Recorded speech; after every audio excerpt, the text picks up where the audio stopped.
Cinema பாட்டும் memory ஆகுது. இது சப்ஜெக்ட் மட்டும் ஏன் மெமரி ஆக மாட்டேங்குது? நான் இன்னைக்கு பெரிய ப்ரொஃபசர் தான். என்னுடைய கார் தான் அங்க நிக்குது. என்னுடைய ஓன் கார், என்னுடைய ஓன் ஹவுஸ், என்னுடைய ஓன் எல்லாமே எனக்கு இன்னைக்கு ஓன்ல இருக்கு. எல்லாமே நான் படிச்ச படிப்பால வந்தது. ஆனா ஒரு சினிமா பாட்டு மனப்பாடம் பண்ணி ஒன்றும் சம்பாதிச்சது இல்லை. நான் எந்த பாட்டை மனப்பாடம் பண்றேனோ அந்த படம் எடுத்தவன் தான் அதை சம்பாதிப்பான்.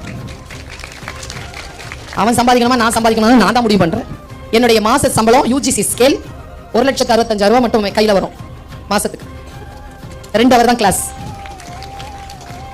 12 CL, 15 ML, 20 EL, private affairs, அப்புறமா செமஸ்டர் ஹாலிடேஸ்லாம் பார்த்தோம்னா ரொம்ப குறைஞ்ச நாள் தான் வேலை.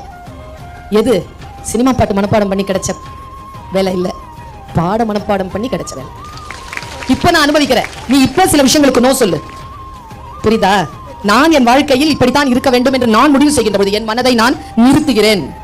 ஆர்வம் எங்கே போகிறதோ அந்த ஆர்வத்தை கட்டுப்படுத்து குழந்தைய. நான் வந்து ரிலாக்ஸ் ஆகி ஒரு சில விஷயங்கள்ல என்ன அப்படியே தண்ணி மாதிரி இதை இந்த பாட்டில வைக்கல கொட்டிட்டேன்னு வச்சுக்கோங்க, ஃபுல் பாட்டில் அது பாட்டு ஓடிடும். அப்படி நிறுத்தணும், பாட்டில மனசு அப்படி நிறுத்தணும், படிக்கும்போது அப்படி நிறுத்தணும். நான் ஒன்னு சொல்றேன், இந்த உலகத்திலேயே ஒரே ஒருத்தர் தான் நம்மளை காப்பாற்ற முடியும், அது நாம மட்டும் தான். நான் சொல்றதெல்லாம் கூட கரைஞ்சு போயிடும், உன்னை நீ தான் காப்பாத்தி